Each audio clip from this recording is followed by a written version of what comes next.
Ever feel like your screen time is out of control? Some people get things done. Others procrastinate by watching videos about getting things done. Why is it so easy to do what you like, but the second you need to study or work out, you freeze?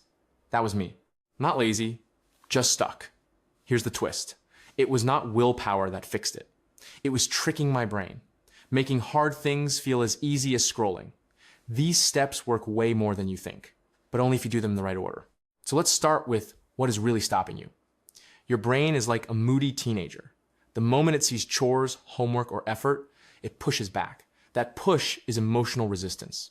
Then there's your ego, the part that protects your image. Try something new, risk looking bad, and your brain says, nope. So if you fight this head on, you lose. The trick is to shrink the fight. Step 1, brain bending. The dread of a task grows with how big it feels. A binge feels easy because it is fun. But 2 months of discipline feels impossible. So stop thinking in months. Think in 2 minutes. Tell yourself you will do the task for just 2 minutes.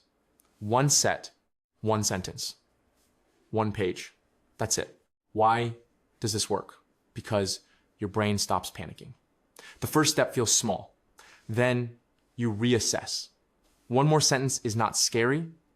1 more set is not painful. And without noticing, you are in motion. You did not become motivated, you became started. That is the whole point.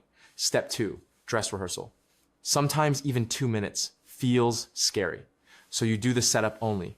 Put on the workout clothes, lace the shoes, open the document, clear the desk.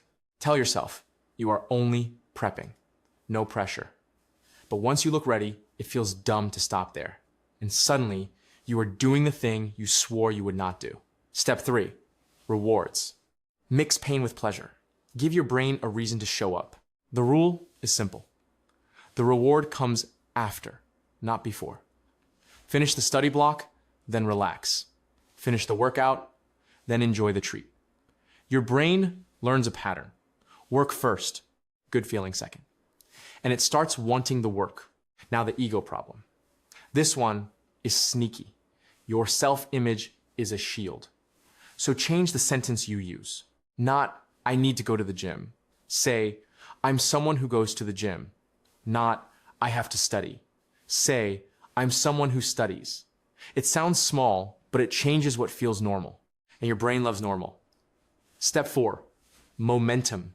You are not tricking yourself forever, just long enough to build proof.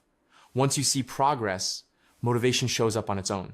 Better grades, more strength, more control. And then the hard thing starts to feel less like pain and more like you. Now be honest. Which one do you resist the most? Starting, rewards, or identity? Like the video, comment your answer and why, and subscribe to the channel.